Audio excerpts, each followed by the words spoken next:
Well, on October 14th, when the New York Post ran the story, my information was leaked, and pretty much right out of the gate, I was labeled a hacker and then an agent of Putin, or a part of a Russian disinformation campaign.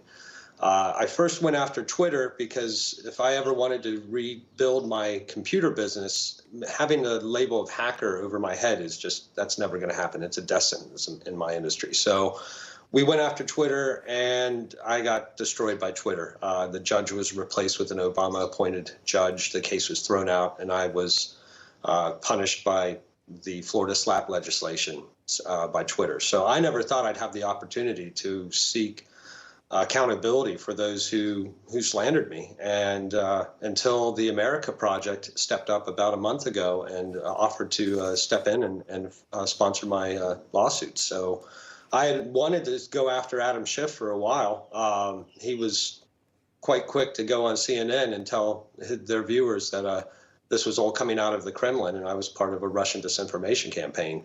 And the notion of me contributing or working with a foreign power to interfere with a national election, I mean, that's being labeled a traitor, and I can't have that, and I won't stand for that.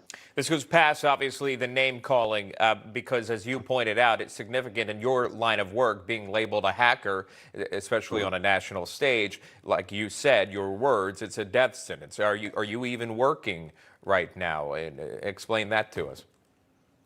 I fix very few Macs these days, mainly because I just don't want to let too many people know where I live or how to get a hold of me. So it's not something I advertise. I'm doing odd jobs here and there, but lately it's been focused on these lawsuits. A lot of my energy is focused on getting my book published and holding those accountable. What happened in October of 2020 should never happen again. There was a coordinated, colluded effort between mainstream and social media to interfere with an election, to prevent a story with actual consequences from reaching the American people. And I want to figure out who's at the bottom of that, who gave the marching orders, and who told the 51 intelligence experts that this was Russian disinformation campaign, who told the mainstream and legacy media to perpetuate this narrative that this was all coming from the Kremlin.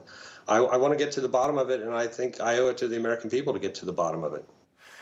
So this is more than defamation to you. From what I'm gathering and talking to you right now, this is bigger than you.